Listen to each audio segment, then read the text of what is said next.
Hello and welcome to today's video. As you can probably tell from my voice, I'm sick again. This is my Anycubic 3D printer. I think the last video was a time-lapse printing Pack Sniffer 2 parts, and I got a few questions. It's pretty big. I don't exactly know the size, but that's a standard 1 kilogram spool for scale up at the top there. We are currently printing parts bin. I've got a 0.4 millimeter nozzle in there right now. Printing at 80 millimeters a second. This printer can technically do 120 millimeters a second, but you can kind of see how it's wiggling pretty good. At 120 millimeters a second, it wiggles like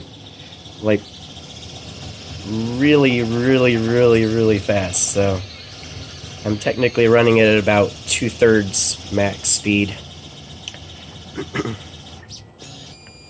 But we've now finished. I timed this really well. But this is a Delta printer. I get it on Amazon. It's the cheapest large format printer that they make for the money anyway. It's $520. It's what I paid for it. It was on sale. But anyways, we'll let this it's got a coating on the bed, so when it cools off it'll release the print. But yeah, it makes a nice parts bin. I'll show you what I'm going to use that for here in a second. So while that's cooling, we'll come on over here to the workbench. So I ran out of Pack Sniffer 2s. So I've got 3 boards left. So we're going to build up 3 more. Ordered, these are all parts to build up 3 Pack Sniffer 2s. The parts came in today. Sorry about that. Like I said, got a cold, sick, as you can tell by my dwindling supply of cough drops. So yeah, all the parts came in, verified against parts list back there that they are all in fact here. So should be able to build up these 3 boards. These are the, you can see I've got the through-hole diodes here. If you recall from the previous videos, these are the last of the 3 boards of the Rev dashboards that don't have the catch diodes on all of the outputs. And so they're added externally. Well, they're added. They just don't have footprints on the board, so they're added in. They're still inside. That makes it safe, so you can put a contactor or a relay on any of the outputs, sync or source, doesn't matter. So you can drive higher current things. Yeah, so the next revision of the board will have that built in, so I don't have to add those separately. So yeah, these are the last 3. So yeah, these are all the parts. Should look like that when it's done-ish. This is the original production prototype that I've been using for all of my development. And schematic back there. So I've also been writing some code. This is the new config file stuff. Let me turn off the light here. Does that work? Yeah. So I don't know if you'll be able to read this, but eventually this will become available on the website. But the config file system now supports all kinds of stuff. Like you come in here and you can set everything up with the config file, and they're all linkable. So now it can call. So if you want to enable Pack A, you tell it it's enabled, and then you can call your whatever config file you want to call it. You can name it whatever you want. In this example, it's leaf Pack A config, because I also have Pack B, leaf Pack B. And then it'll take you over to, it'll call up the config file for Pack A, and this sets up the BMS. It tells it what source bits, which CAN bus we should be using, what kind of hardware we're using, protocol. This invert just turns the bit if it's active high or low. They all have that at the end. But for the precharger, you can set up that you want the precharger enabled, that it's on sync bit 1. This delay of 2000, if you come over here, 1000 equals 1 second. So that means it'll precharge for 2 seconds. And you can change that to up to 65 seconds, 65.535 seconds if you want. That'd be kind of crazy, but you can if you wanted to.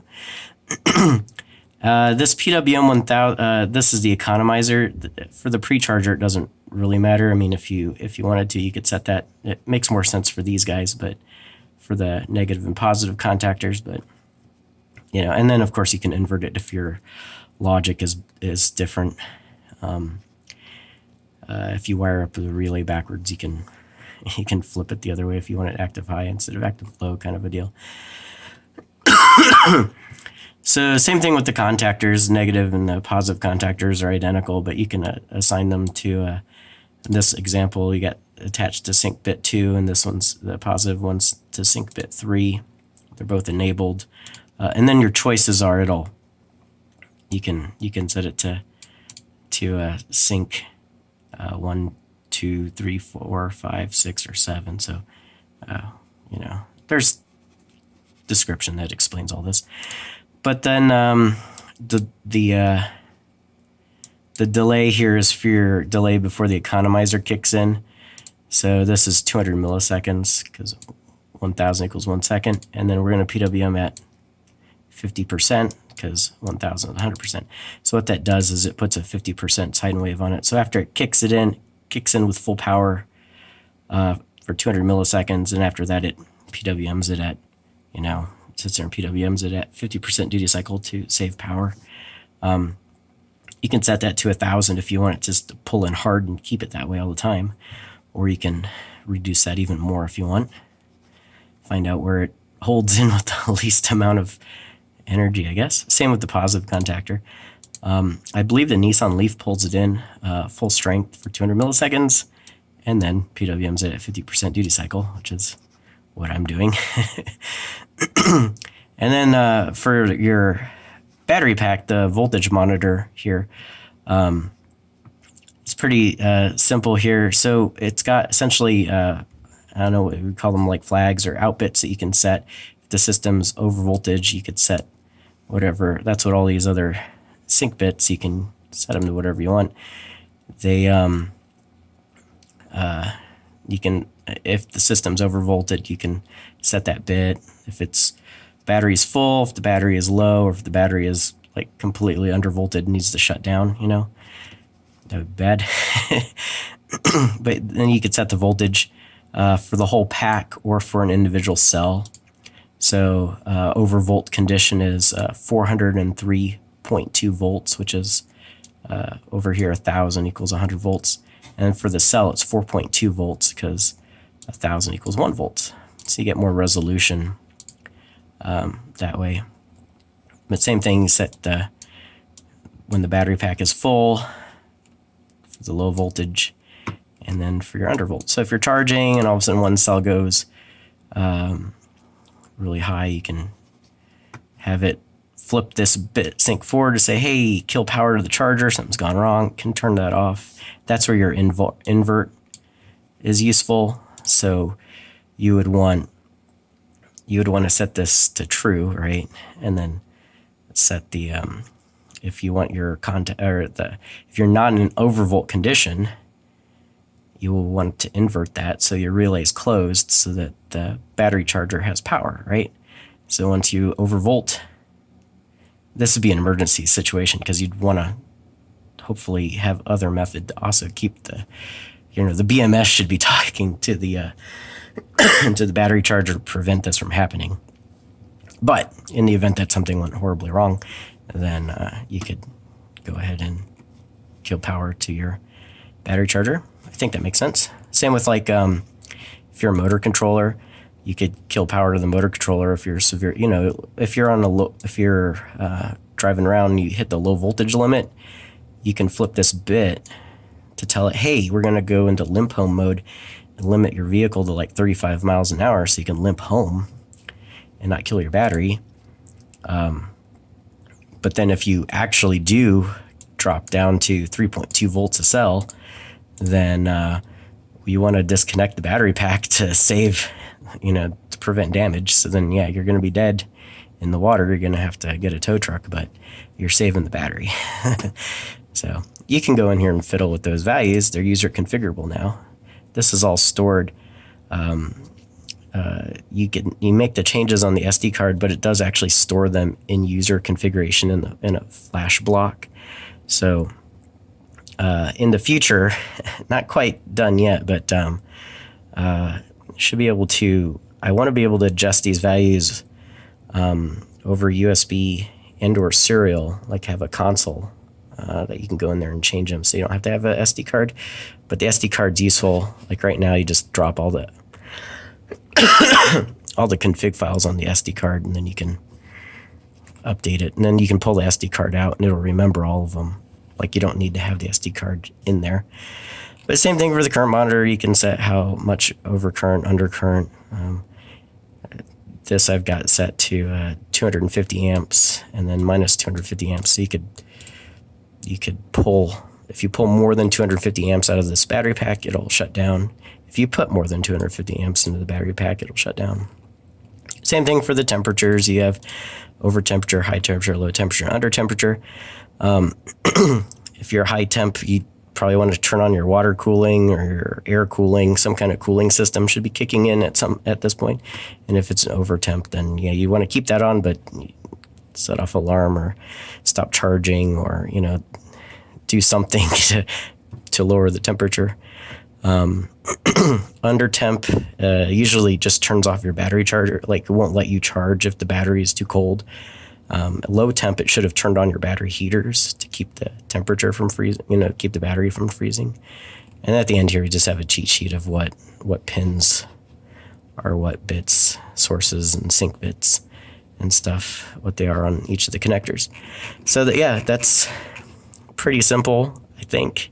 I don't know. From my point of view, it's pretty simple because I wrote it. So if you have any thoughts, let me know. And then my other B is exactly the same. If I flip between the two, you can see that the source and goes to CAN bus 2 for the other battery pack. You can see the sync bits and stuff change, but other than that, they're identical. But if you wanted to swap battery packs, you just say, hey, just rename that from, rename this one to B and name that one to A, and then they'll have physically swapped,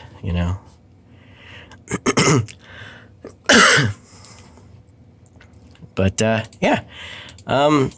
so I think that's fairly self-explanatory. Everything else, the display, we're going to call a display config file that will set up like what gets shown on the display under the different conditions and stuff.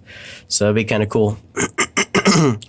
And then in progress, but not quite done, is the display thing is still in progress, not quite done. I haven't figured out if kind of like been making a bunch of like, fixed pages that you can that kind of scroll through, but you can enable them. Custom pages I could do, but it starts getting kind of difficult because you got to set up where all the characters are and what to display and how to decode it and everything. So I don't know, maybe if it gets really complicated, we can figure that out and make something easy. I don't know. And then charger configuration. So you see there's an NLG5. I'm going to have a charger A and B, NLG5 and A and B set up.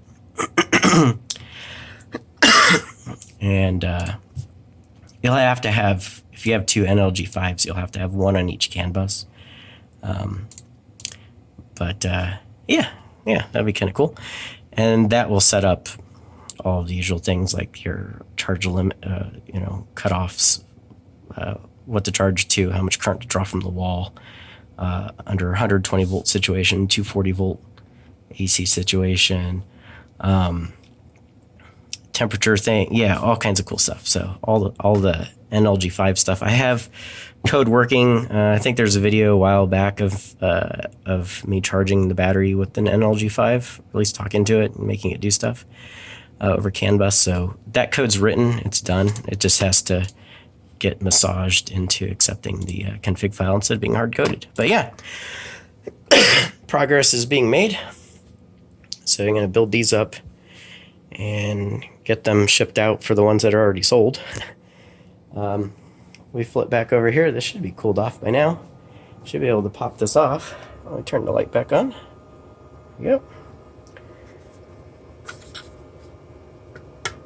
It's still on there pretty good. Alrighty.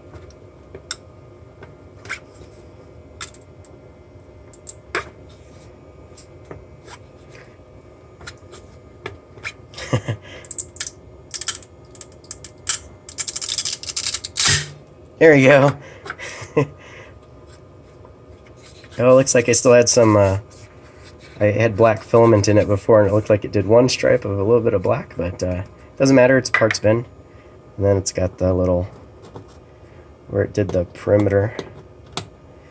This stuff, despite being, there you go, it's supposed to come off easy, but it's on there pretty good. But here's parts bin. So I've been printing a bunch of these. I can get about 35 or so parts bins per spool, but they come out, it just boggles my mind that they can come out so nice. Just take them right off to the machine. So I made this in SolidWorks, and yeah, we'll just. Well, the connectors came in, but I don't really need the connectors right now. So I've been kind of printing these parts bins on demand. It's kind of cool.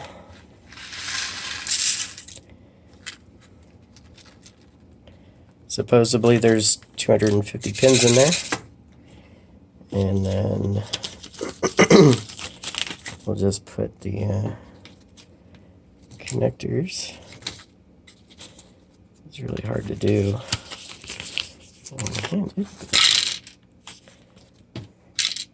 Put some connectors in there.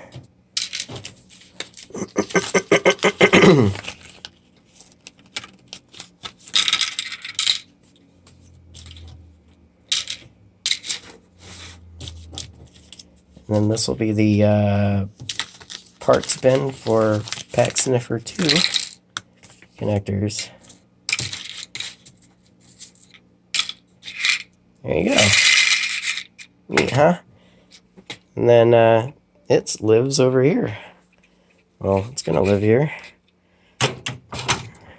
So I've been, like I said, been printing these things, and the little notches here on the sides engage in these little things, and you just slide on in.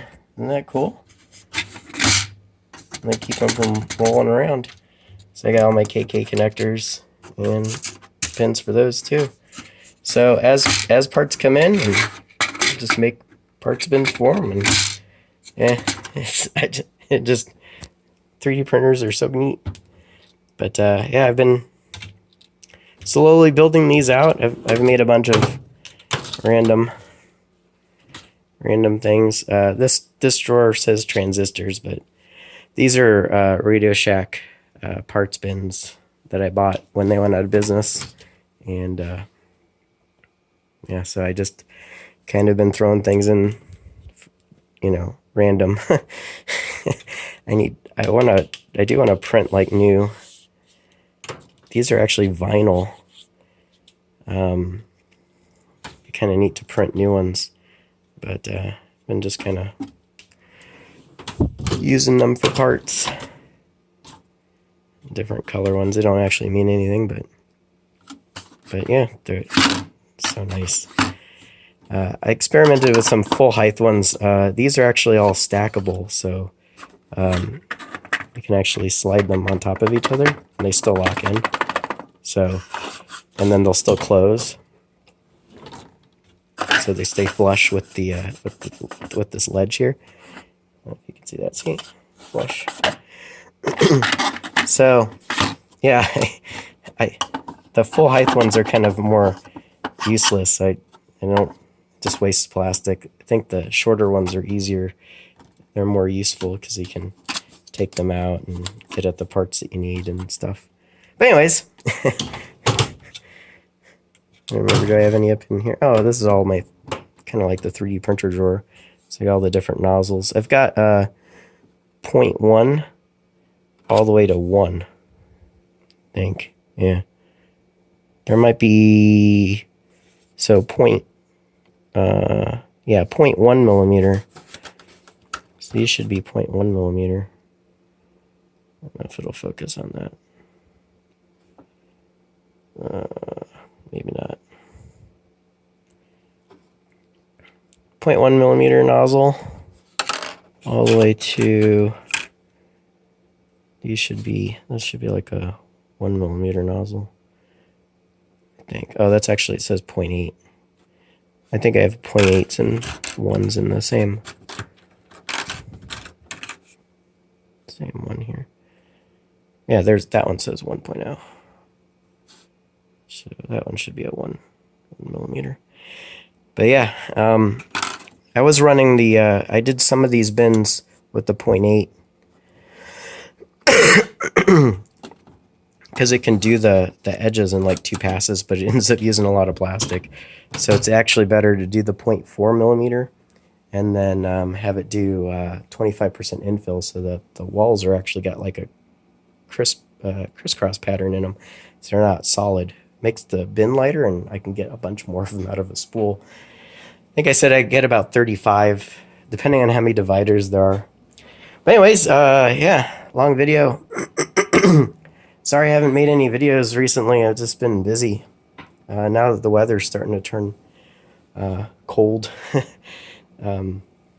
gives me more time to actually do work in the basement instead of having to do yard work at the house. Like trimming trees, and we rocked all around the whole, we did a lot of landscaping, putting down a lot of rock. Forgot how many tons of rock. It was many truckloads. But anyways, yeah, Pack Sniffer 2, build it. I'll probably, I think I'll do a time lapse. I think it'd be kind of neat. Set it up. Have the little light here. I'll flip that on. Do a time lapse video of the assembling it. Takes a while for the light to come on. The power supply sees the filament as a dead short, so it current limits, and then finally it warms up, and then the light turns on. So that nice and bright for soldering. And then you can, these move around. I don't know if I've ever showed that, but you can unplug these and then move them to, you know, wherever you want. And then you can tilt them. You can put the spot wherever you want. And you can turn them side to side. So they turn. So, useful. Get the spot where you need it for soldering. But yeah. Anyways, I think this is a good video. Thanks for watching.